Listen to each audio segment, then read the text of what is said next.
ulcerativa. Não, acho que ele vai viajar, vai? Não vai, eu tô brincando com ele. Então, algumas coisas que a gente vai falar aqui, a gente já abordou um pouquinho, né, de forma pontual aí da doença de Crohn, fazendo a comparação. Juliana. Então, o quadro clínico aqui da retocolite ulcerativa também vai apresentar, né, sintomas de diarreia.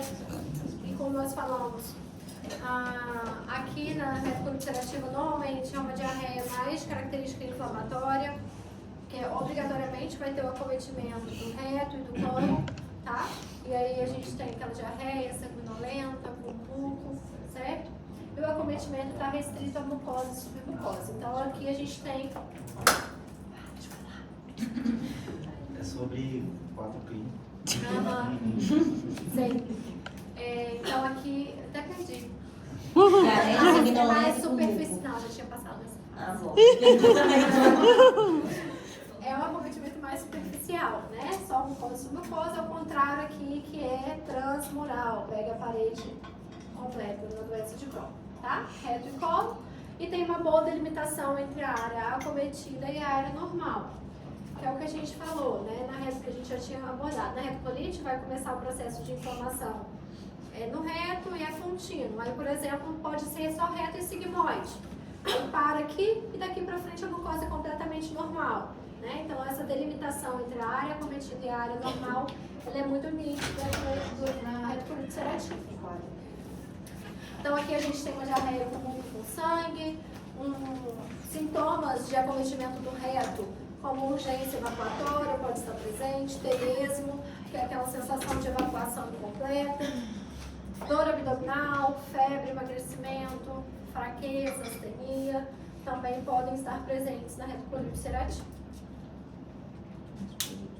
As manifestações extraintestinais, elas são basicamente as mesmas da doença de Crohn. Aqui a gente só tem uma informação adicional que é um eritema nodoso, umas aftas orais, episclerite e artropatia do tipo 1. Elas estão relacionadas à atividade da doença, tanto do Crohn quanto da retocolite ulcerativa. O que é isso? Se o paciente tem um eritema nodoso, por exemplo, obrigatoriamente a doença inflamatória intestinal está em atividade. Mas se o paciente tem uma sacroileite, né, ele tem uma sacroileite associada à doença inflamatória intestinal, independentemente da doença inflamatória estar controlada, ele pode manifestar a sacroileite, o pioderma gangrenoso, o uveíte. Então, essas daqui, elas não têm associação com a atividade direta da doença inflamatória, tá? Quando aparecem os quatro juntos ou algum deles? Não, separado. Não tem associação de uma manifestação extraintestinal com a outra, tá? São manifestações que podem acontecer, tá? Para o diagnóstico é basicamente semelhante ao que a gente falou na doença de Crohn, né? Falei de forma superficial a necessidade de descartar causas infecciosas por conta de uma investigação de uma diarreia crônica. A gente está sem um diagnóstico, a gente tem um paciente com uma diarreia crônica. Então, a gente tem que ampliar os nossos exames, né? Então, a gente vai fazer hemograma, provas inflamatórias, albumina.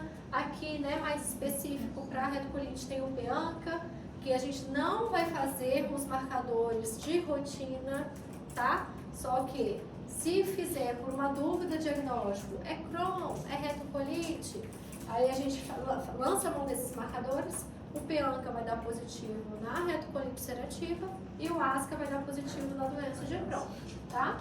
A calprotectina fecal aqui também está presente.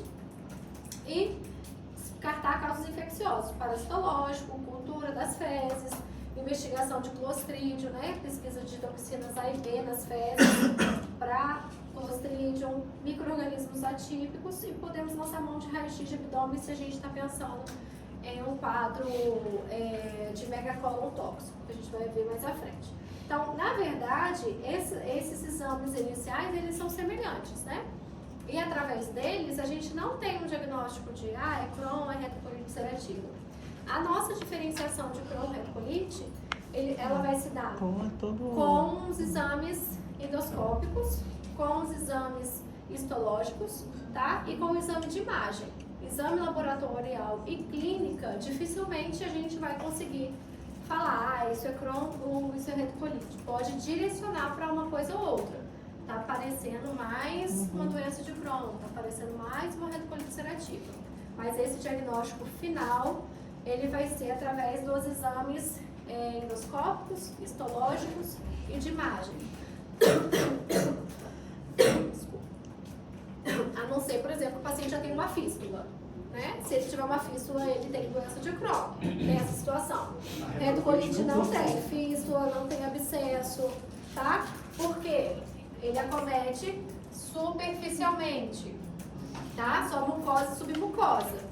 Para eu gerar uma fístula, eu preciso do acometimento transmural, de toda a parede do intestino, ok? Então ele também não dá perfuração. Dá em uma situação, megacolon tóxico, que a gente vai ver. É um processo de inflamação tão grande do cólon que há uma proliferação bacteriana e esse cólon distende. A gente vai ver aqui agora. Tá? Ó, deixa eu parar e pular aí, ó. Megacolon tóxico, né? Então vai ter um cólon transverso super dilatado no raio-x de abdômen, onde vai ter mais de 5,5 centímetros. E por conta dessa distensão absurda do cólon, ele pode romper, né? Perfurar por conta disso. Então, ele é uma complicação. Então, pode perfurar por conta de uma complicação da retocolite, mas não pela doença em si. E mesmo assim não é considerado transmural? Não é considerado transmural. Não pega Não, todas as não paredes. pega toda a parede. É Como por assim? conta de... A bexiga, a Pega bola mais de um. aniversário estourou, encheu tanto de ar que estourou.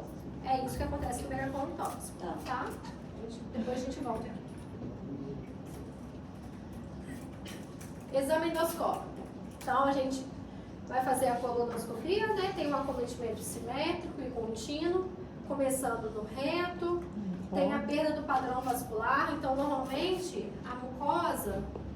Deixa eu ver se tem uma imagem aqui. Não. A mucosa normal, a gente vê os vasos da submucosa, né? Os vasos da submucosa, eles são bem visualizados no exame de colonoscopia. Então, quando a gente tem essa perda do padrão dos vasos, do padrão vascular, é uma característica, é uma característica de doença inflamatória, né? Com eritema, edema da mucosa, então a mucosa fica avermelhada, pode ter erosão, ulceração e pode apresentar sangramento espontâneo, tá? Naqueles pacientes muito graves, né, com retocolite ulcerativa, muitas vezes a gente pede, ao invés de pedir colono, que requer um preparo bem delicado, né? Porque precisa limpar o intestino, a gente pode pedir a retossigmoidoscopia. A retossigmoidoscopia vai ver o reto e o sigmoide, então o preparo é muito mais fácil, né? Não precisa tomar o manitol, que é o líquido que faz a preparação para a colonoscopia. Na retossigmoidoscopia, toma um laxantezinho de comprimido, como tipo um lactopurga, e faz uma injeção de um flit pelo ânus, né? Só para limpar essa parte distal aqui. É de qual situação? Quando o paciente está muito grave, clinicamente, tá? E aí o objetivo é o quê? Né? Ao invés de fazer a coluna, fazer a reto. Avaliar, porque se eu tenho uma suspeita de uma retocolite, o meu reto vai estar acometido, né? Então, é só entrar, avaliar as lesões e biopsiar para fazer o diagnóstico. E no segundo momento, onde o paciente estiver melhor clinicamente, mais estável, a gente vai programar uma colonoscopia para fazer a avaliação de todo o cólon, tá? Então, a gente pode lançar a mão da retossigmoidoscopia quando o paciente tem uma maior gravidade, tá?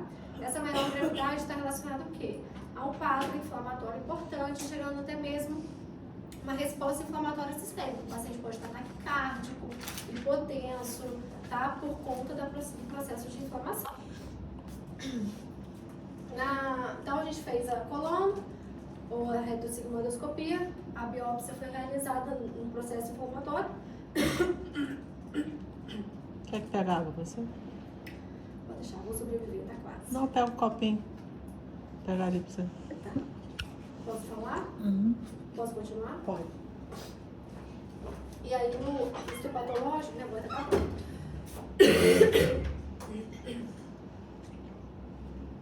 No histopatológico, a gente vai ver, tá? A voz tá indo embora. Tem um microfone aí, Ai, gente. se funcionar. É. Mas tem que dar uma dica. Eu acho que eu tenho pastilha. Te ajuda?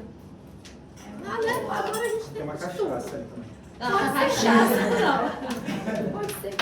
Você. Mas pastilha eu acho que eu tenho.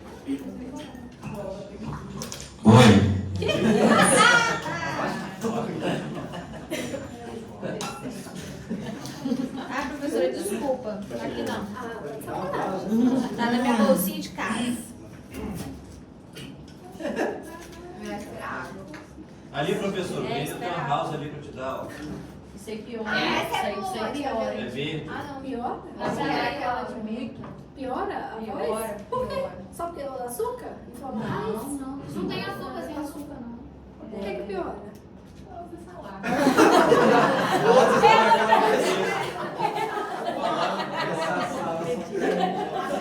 Eu vou falar com tanta certeza. Falei, eu sou coisa de nutricionista, né? Essa água tá puxada. Sexta-feira apocalíptica é essa, hein? Vou até 5 horas hoje. Hoje vamos. Vamos lá. Eu tô resfriada. Tá forçando a hora? Vamos pro seu marido hoje, você vai falar pouco. Ele tem que agradecer a gente. Eu sou um doce. Tá.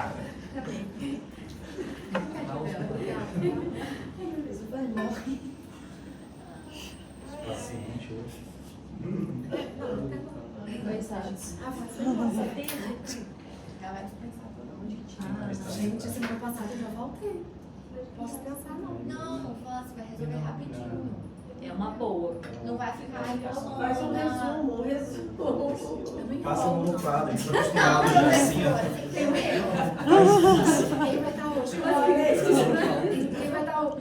Quem vai estar hoje comigo? No histopatológico, a gente tem uma informação limitada no mucosa submucosa, como a gente já falou 15 vezes, né? E o que tem de característica na biópsia é o microabscesso de cripta, né? Então, quando a gente vê o microabscesso de cripta, das criptas do enterócito, a gente vai pensar em reto ulcerativo. Quando a gente tem o granuloma não caseoso, a gente vai pensar na doença de Crohn. Então, no final, a gente tem um quadrinho que resume tudo isso que a gente falou, assim, dessas diferenciações. E isso é importante na hora de definir, será que é Crohn, será que é retocolite, né? Que na prática, é aquilo que eu falei, às vezes é difícil essa diferenciação. Então, a gente tem que olhar todos esses pontos para chegar a uma conclusão. Essa lesão é diagnóstica. patognomônica? Não, Não? é característico. Patognomônico, se tem, é dele com certeza. Então, não. E quando excesso de cripta, se tiver, não é... É característico, frente a todo o restante do quadro clínico, dos exames, mais um microabscesso de cripta, a gente vai pensar em retocolite ulcerativo. Então, aqui está o exame da colonoscopia, né, do paciente com retocolite. A gente tem toda a mucosa, um processo inflamatório, diferente lá da doença de Crohn, onde a gente viu, né, que tem mucosa normal entremeada com mucosa inflamada. E aqui, essa mucosa completamente inflamada, na hora que a gente vai fazer o processo do exame, insuflando, ela pode, na insuflação da colonoscopia, que a gente joga ar para abrir o intestino. Isso aí pode ser bem friável, sangrar durante o procedimento, né? Não é sangrar, mas ter um pequeno sangramento por conta da inflamação. O professor de Crohn não sangra? Só pra Também confirmar. pode. Também pode sangrar, tá? Às vezes, na colonoscopia, na doença de Crohn, a gente pode ver um pedacinho do cólon, do intestino grosso, bem semelhante a isso aqui, tá? Só que aí, a diferença, aqui na retocolite, a gente tem uma continuidade do processo de inflamação. Do Crohn, tem inflamação aqui, depois aqui, né? É salteado. O processo de inflamação não é contínuo, tá? Então é do reto para cima. Começa no reto e vai ascendendo. Aqui no retocolite a gente tem uma outra classificação, que é True Love Weeks, que a gente vai classificar esse paciente em leve, moderado e grave, conforme a gente faz também na doença de Crohn, só que são dados diferentes de um e outro. Igual, por exemplo, lá tem a característica do índice do CDAI, se tem massa abdominal, palpável ou não. Aqui a gente não tem isso porque aqui não vai dar isso, né? Lá avalia mais a perda de peso, aqui também a gente não tem porque a perda de peso aqui ela é menos pronunciada do que na doença de Crohn, tá? Então aqui o que a gente vê? Sangramento nas fezes por dia, né? Quantas evacuações com presença de sangue o paciente está tendo? Menos que 4, mais que 4, mais que 6. Frequência cardíaca do paciente, o pulso, menor que 90, menor ou igual a 90, ou maior que 90. Temperatura, níveis de hemoglobina e PCR-VHS. Tá? Então, é um índice que tem menos características de avaliação. Então, avalia a parte clínica, né? Frequência cardíaca, temperatura e sangramento nas fezes, e a parte laboratorial, hemoglobina e PCR-VHS, para avaliar os níveis inflamatórios no sangue do paciente. Além dessa classificação clínica, né, através do índice de True Love Weeks, vai ser também, pode ser feita a classificação colonoscópica. E essa classificação, através do exame endoscópico, vai avaliar a extensão da doença, para saber se a doença comete só reto, então vai ser uma retite, se comete reto e sigmoide, se comete só cólon esquerdo, ou se pega tudo, né? E geralmente isso também tem relação direta com a gravidade. Se eu tenho um paciente que tem um processo de inflamação apenas no reto, ele vai ser normalmente um quadro clínico muito mais leve do que, então quem tem retite vai ser muito mais tranquilo e leve do que ele tem em todo o colo, que a gente chama de pancolite, tá? Ou colite extensa.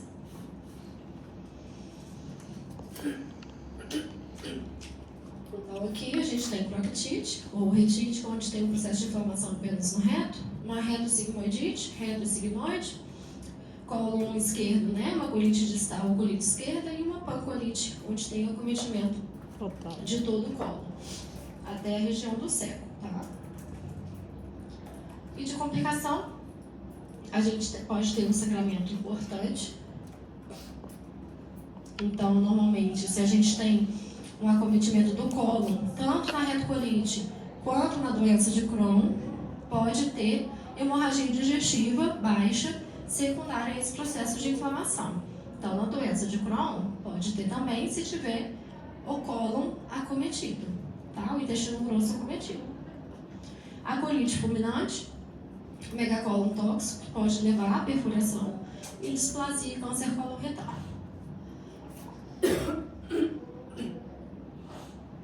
E aí o megacólon tóxico foi aquilo que a gente conversou, né? Vai ter uma distensão do cólon bem proeminente por conta do processo inflamatório, proliferação bacteriana, e aí tem um aumento de produção gasosa dentro do cólon, fazendo com que haja essa distensão importante. E no raio-x a gente vai ter essa dilatação maior do que 5,5 centímetros. Então tem que medir mesmo o cólon transverso do paciente. E se for, né, se tiver a presença... É ele mesmo. Oi. Tudo que dá problema, né? Ai, gente, tem um negócio que a gente não usa. Doido. A gente tem que tratar esse paciente de forma rápida, né? Porque senão, se ele tem esse megacólon, ele pode evoluir com essa perfuração e aí obrigatoriamente o tratamento vai ser cirúrgico. Normalmente esse paciente tem uma toxicidade sistêmica, né? Tem aquela resposta inflamatória sistêmica. Taquicardia, febre, distensão e até mesmo sinais de peritonite, tá? Esse paciente ele vai requerer antibiótico terapia venosa, focado a nível abdominal, intestinal, né? Geralmente a gente associa ciprofloxacino com metronidazol. E também a gente precisa fazer corticoterapia venosa, então em doses mais altas, hidrocortisona, por exemplo, venoso, para diminuir tanto o processo inflamatório, né, quanto diminuir a questão de proliferação bacteriana que vai estar presente nesse momento do meio colon tóxico. Esse raio-x é o sinal de grão de café? Não, grão de café é volvo, né? Tá?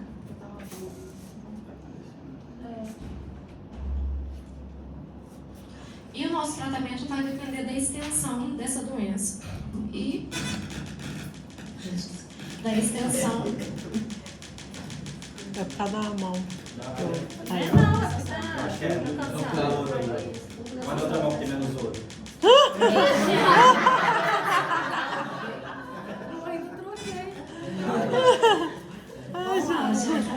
Vai assim mesmo. Fica na minha mão, segura lá. Então, o tratamento vai depender da extensão da doença e da gravidade, se é leve, se é moderada ou grave. Isso. Se a gente tem um acometimento. Gente, Mas desligar, eu não consegui falar. Aí, vai assim mesmo, vai. Fala. Aí, vai. vamos lá. Se tem acometimento apenas da região do reto, hemorretite ou proctite, a gente pode lançar mão de mesalazina. Então, a mesalazina é um derivado salicilato que é um anti-inflamatório específico do intestino. Então, a ação dela também é local, a nível intestinal, tá? Nós temos a disponibilização de mesalazina tópica, através de supositório normalmente, e existe a apresentação de enema, que é menos utilizado, e a gente tem a mesalazina oral, tá? Se eu tenho um acometimento mais aqui da região distal, né, no reto, se eu uso apenas uma mesalazina oral, até chegar, passar todo o delgado, passar em todo o colo, chegar aqui no reto, muitas vezes a gente perde um pouco o efeito da medicação. E aí o supositório ele tem uma ação assim, super importante, porque a gente vai, né, orientar a aplicação através do ânus e vai agir bem ali na região distal. E ajuda muito no tratamento desses pacientes, tá? Se o paciente tiver sintomas mais importantes, uma doença mais moderada, o corticoide ele pode ser usado como ponte de tratamento, né? A gente nunca vai deixar a paciente com doença inflamatória intestinal com dose de corticoide. E às vezes a gente vê paciente usando corticoide por muito tempo. E isso a gente não está tratando de forma adequada, tá? Então o corticoide vai ser utilizado como uma ponte para diminuir o processo de inflamação até a mesalazina começar a fazer efeito, que é em média de 7 a 10 dias. Mas supositório não é para você conseguir defecar? Supositório é uma via de administração de qualquer tipo de medicação. Então a gente tem medicações por via de supositório de múltiplas substâncias. O que a gente ouve mais falar é supositório para auxiliar na constipação. Sim. Supositório de glicerina, aplica que ajuda a evacuação. Então é uma via de administração. Não que vai. Eu pensava que ajudava a defecar. Eu li lá em cima que ele tinha diarreia, eu fiquei meio sem entender. Então é só a via vital. Isso aí, é uma via de administração de uma medicação que vai ter uma absorção local, tá?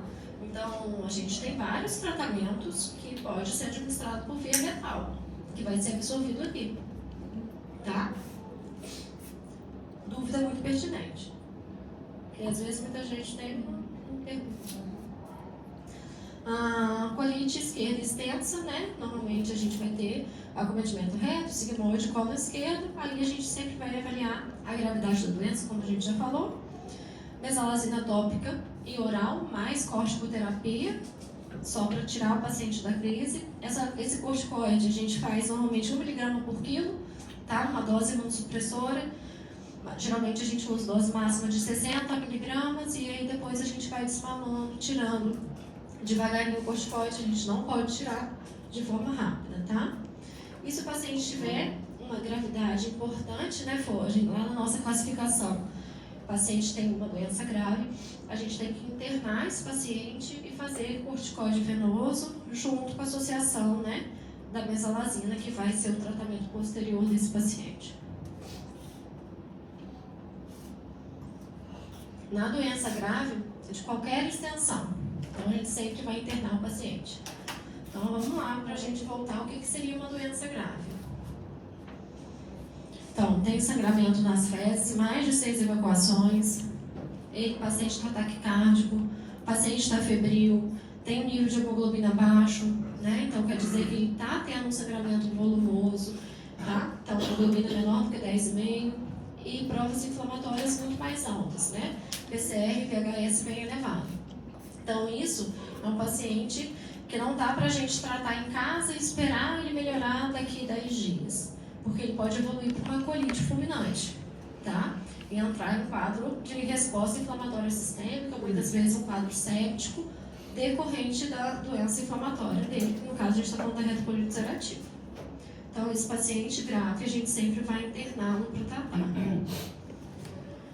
E aí, na internação, a gente tem que excluir as causas infecciosas, né, com aqueles exames que a gente falou, parasitológico, coprocultura, pesquisa de clostridium nas fezes, que são outras questões que podem levar ao quadro de diarreia. Essa doença grave, ela pode acontecer tanto no momento inicial do diagnóstico, quanto no curso de evolução do paciente. Então, o paciente já tem um diagnóstico e, de repente, faz uma crise grave da doença. E aí, excluir causas infecciosas sempre, tá? A gente vai hidratar esse paciente, correção de distúrbio eletrolítico, que pode acontecer, né? E retosigmoidoscopia. Então, como eu anteriormente falei, doença grave, a gente não vai fazer colono naquele momento, pelo risco do preparo e muitas vezes pelo risco de perfuração também, tá? Então, se o paciente está com uma doença grave, provavelmente o processo de inflamação intestinal é muito grande. E aí, o risco da gente perfurar esse paciente durante o procedimento ele é muito maior, né? A mucosa está muito friável.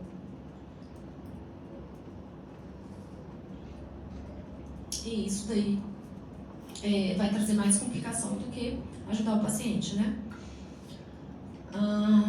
A gente vai manter a mesalazina oral e tópica se o paciente já estiver fazendo uso, né? Então, assim, se ele já tinha um diagnóstico, já usava a medicação, a gente vai manter. E se ele não tinha um diagnóstico anterior e a gente está com o diagnóstico atual agora, a gente inicia. Vai associar corticoterapia venosa e antibiótico, tá? Cipro e metronidazol na doença grave. Paciente que tem processo de inflamação no intestino, esse intestino ele é muito mais permeável, né? E existe a chance dele fazer translocação bacteriana, né? Das bactérias que estão ali na luz intestinal se espalhar, né? De forma sistêmica. E aí o antibiótico, ele normalmente já vai controlar esse processo, tanto de ajudar no processo de inflamação, quanto na redução de quadros infecciosos associados, tá? Se a gente fez todas essas medidas na retocolite ulcerativa e o paciente não teve resposta, a gente tem que pensar em imunobiológico, ok? Se mesmo com imunobiológico o paciente não respondeu, colectomia, tá? Cirurgia, retirada completa do colo. E aqui a gente coloca que na retocolite ulcerativa, quando a gente faz uma colectomia, o paciente cura. Às vezes a gente deixa um coto do reto, né? 5 centímetros, 6 centímetros. Mas a doença que estava no cólon e o cólon foi retirado, a gente consegue atingir, entre aspas, a cura da doença. Na doença de Crohn, qualquer cirurgia não é curativa, justamente porque outro local pode ser acometido, tá bom? E em questão de rastreamento do câncer coloretal, na doença inflamatória intestinal, a gente colocou que é uma complicação, câncer coloretal na doença de Crohn e na retocolite ulcerativa. E está associado a esse risco a duração da doença e a extensão. Então, se eu tenho uma doença só no reto, por exemplo, obviamente o risco de câncer coloretal ele é menor do que se for uma pancolite, né? A ideia é que existe um risco aumentado, que depois de 10 anos da doença, a gente precisa fazer colonoscopia anual para rastreamento do câncer coloretal, tá? E se tiver colangite esclerosante primário, que é uma complicação hepatobiliar, né, que acomete o fígado do paciente, tem relação com câncer coloretal também, então esse paciente tem a necessidade de fazer colono anual para rastreamento também, certo? Professor, posso tirar uma dúvida com você do tratamento de cima? Claro. Você falou, nesse grávido, a gente vai fazer como se fosse o mesmo tratamento, esse manter a mesalazina tópica oral, como se fosse o mesmo tratamento daquele que você passou de cima, que seria a proctite colite. Tem um que você pegava só o reto sigmoide, você não faz o tratamento com... Também. Seria dos 3. Retocolite ulcerativa, mesalazina, oral e expositória. Tá. Podendo associar corticoide no início do tratamento. Moderado ou grave. No início do tratamento, para a gente tirar o paciente dessa crise e até a mesalazina começar a fazer efeito. Entendi. Tá? A gente tem a mesalazina, doses de início de tratamento, que eu não fiquei me prendendo a dose, nem coloquei aqui na aula, mas assim, a título de curiosidade, a gente começa normalmente com uma dose maior, atingindo 4,8 até 4,8 gramas de mesalazina, e na dose de manutenção a gente pode fazer metade dessa dose. No momento que o paciente estabiliza, a gente reduz a dose. Mas são medicações pro resto da vida. Mas aí minha dúvida é, depois você fez tudo, aí deu sem relance naquele paciente. Quando você colocar o imunobiológico, você vai retirar o corticoide, o antibiótico e a mesalazina, ou vai fazer imunobiológico mais esses 3? O imunobiológico, ele age de tirar o paciente da crise naquele momento. Então, não que a gente vá retirar os anteriores, mas os anteriores não tiveram um efeito tão esperado quanto a gente gostaria. Não tirou completamente o paciente da crise. Então, a gente não vai suspender, suspende tudo, tira tudo e põe o imunobiológico. Não, a gente vai iniciar o imunobiológico naquele momento. E aí, esse paciente melhorou, não morreu, graças a Deus a gente conseguiu salvar. Olha, essa evolução, paciente grave. Não morreu, oba, ele vai para casa com imunobiológico. Só. Imunobiológico e muitas vezes a gente mantém a mesalazina também. É porque eu fiquei, o antibiótico... Mas o antibiótico é nesse momento aqui. Só no momento. Pela questão da translocação bacteriana, risco dessa sepse associado e o antibiótico também reduz o processo inflamatório ao nível intestinal, tá? Mas é nessa internação que o antibiótico tá. Para caso o paciente vai, a base do tratamento dele vai ser o imunobiológico. Entendi. Tá bom? Tá bom. Sobreviveu, imunobiológico para casa. Tá bom. Tá? Os imunobiológicos, gente, tem várias formas de apresentação dependendo de qual que a gente está falando. Então, tem medicações venosas, tem medicações subcutâneas. Então, depende de qual imunobiológico será prescrito. E eles não são diários, né? São medicações que o paciente faz a cada 2 meses ou a cada mês, uma aplicação venosa. Quando é subcutâneo, tem apresentação que é feita a cada 15 dias. Então, tem uma variação, não é uma medicação que o paciente vai fazer no uso diário, tá?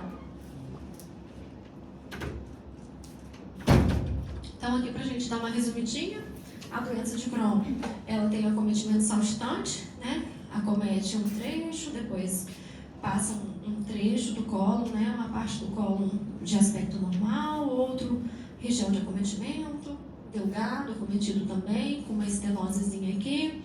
Tá? Então, diferente da retocolite, que é um acometimento ascendente contínuo. E aí, parou aqui no ângulo esplênico, mas poderia, por exemplo, seguir, depende de cada paciente. E aí, pode seguir até o colo todo, sendo uma pancolite. Inflamação transmural, pegando toda a parede, né, do colo. Na retocolite de processo até a submucosa, dando ulceração e ulceropólico, em pacientes mais crônicos. E aqui o nosso quadrinho de resumo da doença de Crohn e retocolite. Então, no Crohn, afeta todo o trato gastrointestinal, o ilho terminal e o cólon são as regiões mais comuns.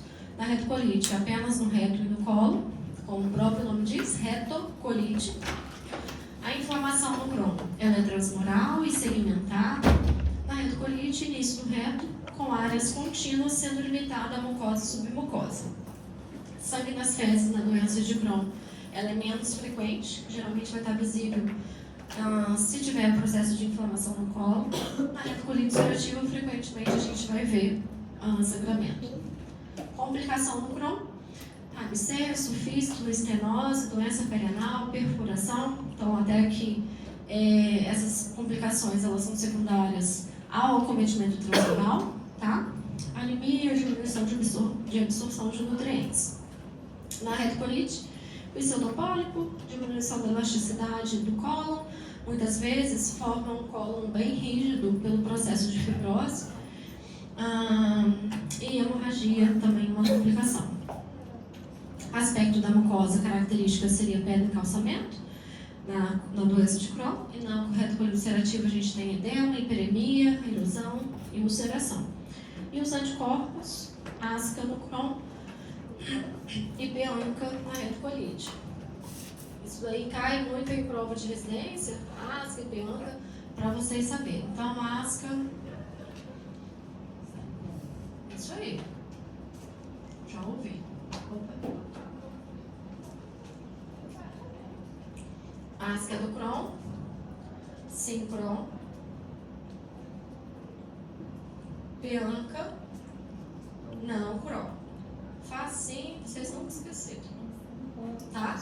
Mas teoricamente a gente não vai pedir esses exames de rotina no paciente com diarreia crônica, tá?